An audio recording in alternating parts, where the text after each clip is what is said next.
आज मैं आपसे बात करने जा रहा हूँ रिगार्डिंग सीजेबी प्रोटेस्ट, जो मैं पिछले काफ़ी दिनों से फॉलो कर रहा हूँ। और मेरा इसमें मानना ये है कि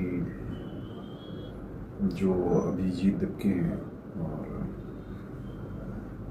जिन स्टूडेंट्स के लिए लड़ाई चल रही है, वो लोग बेसिकली अपनी आवाज़ उठा रहे हैं देश की सरकार से, एडमिनिस्ट्रेशन से और मिनिस्टर से कि उनके कार्यकाल में एंड उनके टेन्योर में ये सब जो हादसे पेपर लीक मामले में हुए हैं, उनसे जिन बच्चों की जानें गई हैं, so they want to establish the accountability for the responsible person. But हमारी सरकार जो है, which is majority is in BJP right now as of 6th of July 2026। यहाँ इन लोगों ने पिछले एक मंथ से अप्रॉक्स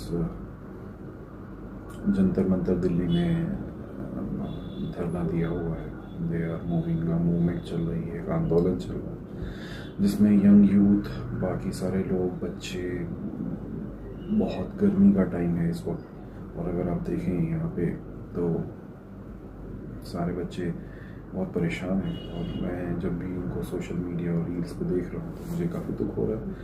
मैंने कुछ लोगों से बात की इस बारे में कि यार चलो हम भी सपोर्ट करते हैं, चल के लोगों को बताते हैं कि अगर कुछ डेमोक्रेसी पे बात जो हो रही है कि डेमोक्रेसी जैसा कुछ रहा ही नहीं है आज की डेट पे, सब एक तरफा हो गया जब से ये बीजेपी सरकार रूलिंग कर रही है। 2014 से ये रूलिंग कर रही है, तो बट अब मेजॉरिटी इन्हीं की हो गई है। हर स्टेट्स में, हर शहर में, हर डिपार्टमेंट में यही एक सरकार है जो रूल कर रही है। और कहीं ना कहीं वही किंगडमशिप वाला, एक तानाशाही वाला एक माहौल सा बनता जा रहा है, जिसमें अगर कोई जवाब नहीं भी देगा तो पुलिस कुछ नहीं करेगी, कोई जवाब नहीं भी देगा तो फिर सरकार के जो आला ऑफिसर हैं वो भी कुछ एक्शन नहीं पाएंगे, बिकॉज टॉप पे तो यही लोग बैठे हैं। सो इसी तरीके से ये लोग जो अनशन कर रहे हैं, धरना प्रदर्शन कर रहे हैं, उसमें सब लोग चुप हैं, कोई जवाब दे नहीं रहा, कोई आगे बात ही नहीं कर रहा है। उन्हें लग रहा है कि शायद ये ख़त्म हो जाएगा। बट अगर ये जो इनिशिएटिव लिया है जिस भी ग्रुप ने या जिस लोगों ने, जिन बच्चों ने, उनकी इस मुहिम को आगे बढ़ना चाहिए। आई थिंक उनका पॉइंट इस पॉइंट पे बिल्कुल क्लियर है कि मिनिस्टर्स जो हैं हमारे, वो एक बहुत सिंपल सा लॉजिक उन्होंने दिया कि वो they are just signing the documents, they are not even reading it. पढ़ने वाले जो लोग हैं, जो लोग अधिकारी हैं, वो लोग सारा काम करते हैं और ये लोग सिर्फ आंख बंद करके साइन कर देते हैं। तो इससे बेटर ये ना हो कि पढ़ा लिखा आदमी ही मिनिस्टर बन जाए। अगर पढ़ा लिखा आदमी ही मिनिस्टर बन जाएगा तो वो चीज़ों को ज़्यादा अच्छे तरीके से समझेगा, इवैल्यूएट करेगा, और उसके सही और गलत होने की संभावनाएं उसे पता हो। लेकिन यहाँ ऐसा है नहीं। यहाँ पे कोई भी मतलब हमने बहुत सारी मूवीज़ में देखा है अक्सर कि गुंडे, डॉन और पॉलिटिकल जिनका करियर नहीं होता है, जो लोग बहुत दबदबा होता है जिनका अपने एरिया, मोहल्ले या शहर में, वो लोग बाद में अपनी छवि सुधारने के लिए पॉलिटिक्स ज्वाइन कर लेते हैं, बिकॉज उन्हें लगता है कि एक बार पॉलिटिक्स में आ गए तो जो भी उनके इलीगल या क्रिमिनल एक्टिविटीज़ के काम हैं वो और अच्छे तरीके से हो पाएंगे और उन्हें कोई जवाबदेही नहीं देनी पड़ेगी सरकार के टुवर्ड्स, बिकॉज वो खुद ही सरकार है। तो ये बात सच है। सो हमें यंग यूथ को पॉलिटिक्स में अगर होते हैं, हमारे नौजवान अगर पॉलिटिक्स का एक हिस्सा बनते हैं, जब वो नौकरी कर सकते हैं, जब वो बिजनेस कर सकते हैं, तो वो पॉलिटिक्स भी अच्छे से कर सकते हैं। बिकॉज अगर वो पॉलिटिक्स करते हैं, देखिए करप्शन हर जगह हो सकता है। अगर कुछ लोग कुछ दिन काम करने के बाद करप्ट हो जाए तो that is a normal case, human tendency, कोई भी हो सकता है।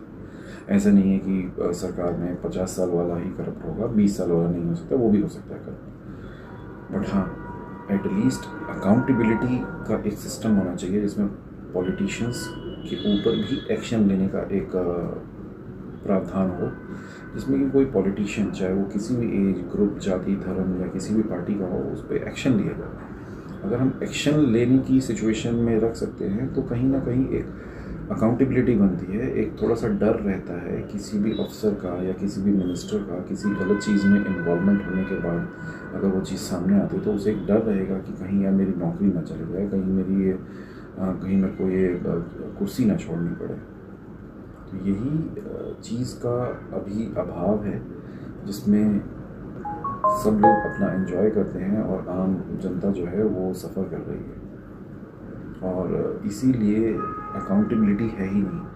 आप सही डिपार्टमेंट में सही लोगों से जाके पूछो, पुलिस वाला कभी किसी को कुछ कर दे तो कोई जवाब नहीं देता, कोई अधिकारी, कोई ऑफिसर अगर किसी चीज़ को गलत तरीके से काम कर दे तो उसकी कोई जवाबदेही नहीं है। तो क्योंकि ऊपर से लेकर नीचे तक अगर एक ही रहेगा, विपक्षी नहीं रहेगा, तो सब यही सोचेंगे कि यहाँ पर भी हमें, वहाँ पर भी हमें, जाओ जहाँ तक जाके कंप्लेंट करनी है कर लो, कोई फ़र्क नहीं पड़ता हमें, बिकॉज़ हम देख लेंगे। कंप्लेंट वहाँ से उठ के हमारे पास आएगी, हमारे से उठ के हमारे ऊपर वालों के पास जाएगी, तो हम ऊपर भी हैं, बीच में भी हैं और नीचे भी हैं, तो क्या सख्त कदम उठाएंगे हम अपने ही डिपार्टमेंट के लोगों को। यही हो रहा है। तो ये जो CJP प्रोटेस्ट, कॉकरोच जनता पार्टी का प्रोटेस्ट है, ये ठीक है, अभी तक बहुत ठीक चल रहा है, ठीक है, रिजल्ट्स नहीं आ रहे हैं, लोग हताश हो रहे होंगे, बट हाँ कॉज ठीक है, डायरेक्शन भी ठीक है, बट मुझे ऐसा लगता है कि कहीं ना कहीं इन्हें कोई लीगल एंगल का इस्तेमाल करना चाहिए। जैसे कि मेरे दिमाग में है, ऑब्वियसली मैं कोई एक्सपर्ट नहीं हूँ इस फील्ड में, बट फिर भी मैं आपको बोलूँगा कि आप जैसे सपोज़ कीजिए आप प्रोटेस्ट कर रहे हैं और कुछ गलत एक्टिविटी होती है आपके हिसाब से, आपने देखा कि कोई बाहर से आया, उसने सिर फोड़ दिया जो आपके यहाँ पे हुआ भी था, तो आपको उसमें शिकायत दर्ज करनी चाहिए, एक FIR लॉन्च करनी चाहिए। एविडेंस आप लोगों के पास है ही, आप इतना सारा सोशल मीडिया कैमरा चल रहे हैं, आपके पास एविडेंस की कमी नहीं।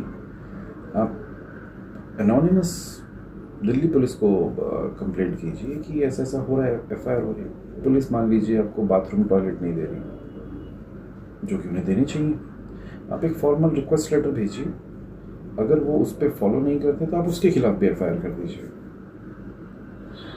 पॉइंट ये है, why am I saying FIR in all complaints? Because जो काम आपको नहीं हो रहा है और आपके लिए वो एज अ राइट है, वो नहीं हो रहा है, आप उसकी एक फॉर्मल कंप्लेंट करिए। सबसे पहला कंप्लेंट चैनल वही है कि आप पुलिस को FIR कीजिए, कंप्लेंट कीजिए। जब आप वो करेंगे तो एटलीस्ट वो रजिस्टर होगी और उनकी अकाउंटेबिलिटी कोर्ट में होगी, जुडिशरी में होगी। जुडिशरी में होने से उनके ऊपर उस बात का एक्सप्लेनेशन देने का प्रेशर आएगा। जब वो प्रेशर पुलिस एडमिनिस्ट्रेशन पे आएगा तो ऑब्वियसली जो उनके टॉप आला अधिकारी हैं वो भी इस चीज़ को समझेंगे कि यार अब हमें हर चीज़ का, अगर हम कोई भी गलत चीज़ करेंगे तो ये जो आंदोलन करने वाले लोग हैं ये हमारे खिलाफ एक कंप्लेंट डाल देंगे, उस कंप्लेंट का जवाब हमें जुडिशरी को देना पड़ेगा। जुडिशरी को जवाब देना उनके लिए थोड़े टाइम बाद बहुत मुश्किल हो जाएगा, क्योंकि सब समझते हैं कि ये हो रहा है, अभी भी पता है सबको कि ये हो रहा है। जुडिशरी अभी भी वॉच रील्स देख रही होगी, शॉर्ट्स देख रही होगी, बट क्या है ना, एक फॉर्मल कंप्लेंट से प्रेशर बनता है, वो प्रेशर बहुत ज़रूरी है। चलिए मान लेते हैं कि पुलिस आपकी कंप्लेंट नहीं ले रही है। पुलिस अगर आपकी कंप्लेंट नहीं ले रही है, देन यू हैव ऑप्शन कि आप मजिस्ट्रेट को डायरेक्ट कंप्लेंट करें, एक रिटर्न। मतलब थोड़ा सा मुझे लगता है कि जैसे आप लोग छात्र हैं तो आप लोगों में से किसी के पास डिग्री नहीं होगी या कोई ऐसा नहीं होगा, तो जो भी इस मूवमेंट में अगर कोई लीगल फर्म या कोई ऐसे लोग सपोर्ट करें या कोई ऐसा रूट निकल जाए जिसमें आपको लीगल सलाह मिल पाए और वो लोग आप लोगों के मूवमेंट में सहयोग करें, तो आप वो कर सकते हैं। तो मेरा सिंपल सा यही कहना है कि अगर आप इस तरीके से आगे बढ़ेंगे तो एक कहीं ना कहीं प्रेशर दबाव बनता है सरकार के ऊपर। जब एक ही आंदोलन से रिलेटेड हर चीज़ हर आंदोलन में आप अपने हर कंप्लेंट में अपने हर कंप्लेंट में अपनी आंदोलन का जिक्र करिए कि हम सीजीपी प्रोटेस्ट से रिलेटेड है, और आप अपने जो भी रिटर्न कंप्लेंट है उसमें सीजीपी प्रोटेस्ट का, जब एक ही सीजीपी प्रोटेस्ट से रिलेटेड मल्टीपल कंप्लेंट्स और मल्टीपल वो सब चीज़ें जाएंगी जो आप लोगों के, ठीक है सरकार नहीं सुन रही कोई बात नहीं है, बट अगर जब मल्टीपल चीज़ों में आप ही का नाम एज अ कंप्लेनेंट जाएगा तो कहीं ना कहीं सरकार पर दबाव बनेगा, और उस दबाव के लिए उनकी अकाउंटेबिलिटी बनेगी। मैं समझ सकता हूँ कि जिससे आप कंप्लेंट करते हैं तो उसके बाद फिर आपको कोर्ट में जाना पड़ सकता है, ये करना पड़ सकता है, बट इसके लिए ही मैं थोड़ा सा डाउटफुल हूँ कि आपको कहीं एक अगर लीगल सपोर्ट या लीगल फॉर्म से कोई आपका इन्वॉल्वमेंट या इंगेजमेंट हो जो लोग आपको सपोर्ट कर सके, तो इसके बारे में डिस्कस कीजिए और आगे बढ़िए। क्योंकि अगर ऐसे ही आप लोग भूख हड़ताल पर बैठे रहेंगे और आप जो भी आपके मुद्दे हैं उनको लेके एक ही जगह पर बैठे रहेंगे, मुझे नहीं लगता कि किसी को इससे फ़र्क पड़ रहा होगा। एडमिनिस्ट्रेशन में, मिनिस्टर्स में, पॉलिटिकल पार्टी को कोई फ़र्क नहीं पड़ रहा होगा। हाँ, जो अपोजिशन में है obviously they want to take advantage of your protest for their party, but हाँ अगर वो लोग भी इंसानियत के नाम पे, एक ह्यूमैनिटी के नाम पे, एक सही कॉज के लिए, without saying there party names कि मैं कांग्रेस से हूँ, मैं इस पार्टी से हूँ, मैं फलाना पार्टी से हूँ, अगर वो लोग भी आप लोगों के साथ आके ज्वाइन करते हैं तो बहुत अच्छी बात है। और वो ज्वाइन करते हैं तो अल्टीमेटली आपको इस चीज़ का एक क्राउड जो होता है मोमेंट में वो एक एडवांटेज मिलेगा, एंड अल्टीमेटली आपको मैनेज करने के लिए अभी सिर्फ एक ही डिपार्टमेंट साथ में है, दैट इज़ दिल्ली पुलिस। जो भी कम्युनिकेशन सरकार से हो रहा है आपसे रिलेटेड वो दिल्ली पुलिस ही कर रही है और कोई नहीं कर रहा है। तो आप इस चीज़ को समझिए, आप सीजेपी पार्टी हैं, there is a Delhi police जो आपसे डे टू डे आपको मैनेज, कंट्रोल, बाउंड, फेंस ये सब लगाने में लगी है ये, और इसके ऊपर है देन आपके मिनिस्टर्स जिनको उनकी रिपोर्टिंग है, पुलिस वालों की रिपोर्टिंग ऊपर है, then they are reporting there to their all ministers, all home minister, CM etcetera etcetera. So आपका जो इमीडिएट मैनेज करने वाला है आपको इस पे प्रेशर बनाना ज़्यादा ज़रूरी है। ये अपने आप बनाएगा ऊपर कि सर इतनी कंप्लेंट्स आ रही हैं, आप हमें ये मना कर रहे हो प्रोटेस्ट में, अलाउ मत करो, ये मत करो, सबकी आईडीज़ चेक करो, टॉयलेट मत दो, ज़बरदस्ती डिटेन कर लो, लड़ाई दंगा अगर कोई कर रहा है तो उसको कुछ एक्शन मत लो। तो अब हमारे ऊपर प्रेशर बन रहा है sir, what we do, they will report to their senior person and they will report to their senior person. बात ऐसे पहुंचेगी जब प्रेशर ऐसे जाएगा, और जब यहाँ पे एक लीगल एंगल होगा तो जुडिशरी का प्रेशर अलग आएगा, आपका तो होगा ही, आप जुडिशरी का प्रेशर अलग होगा, देन इसका एक लीगल फॉर्म बनेगा। आई थिंक आप लोगों को इस बारे में सोचना चाहिए। चलिए मैं अपनी नेक्स्ट वीडियो में मिलता हूँ आप लोगों से। ये आज मेरा फर्स्ट वीडियो था, I hope you like it.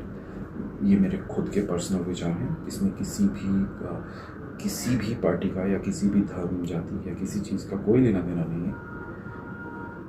ये मेरे खुद मन के विचार हैं जो मुझे ऐसा लगता है और मैंने आप लोगों से शेयर किया। अगर आप लोगों को इसमें कुछ भी ठीक लगता है, गलत लगता है, फॉलो कर सकते हैं, नहीं करना चाहते मत करिए, कोई प्रॉब्लम नहीं है। हर इंसान को एज अ इंडियन सिटीज़न मुझे भी अपना राइट है अपनी थॉट्स को आप लोगों के सामने रखने का। हो सकता है मेरे इन थॉट्स में से आप लोगों को कुछ एक आइडियाज़ या कुछ एक सही रास्ता मिल जाए, आप उसे फॉलो कर पाएँ। बाकी मैं कुछ अपने और इंसाइट्स आपको शेयर करूँगा, आप उन्हें भी देख सकते हैं, और maybe we can have a good time together on seeing on social media. Bye bye, see you, thank you.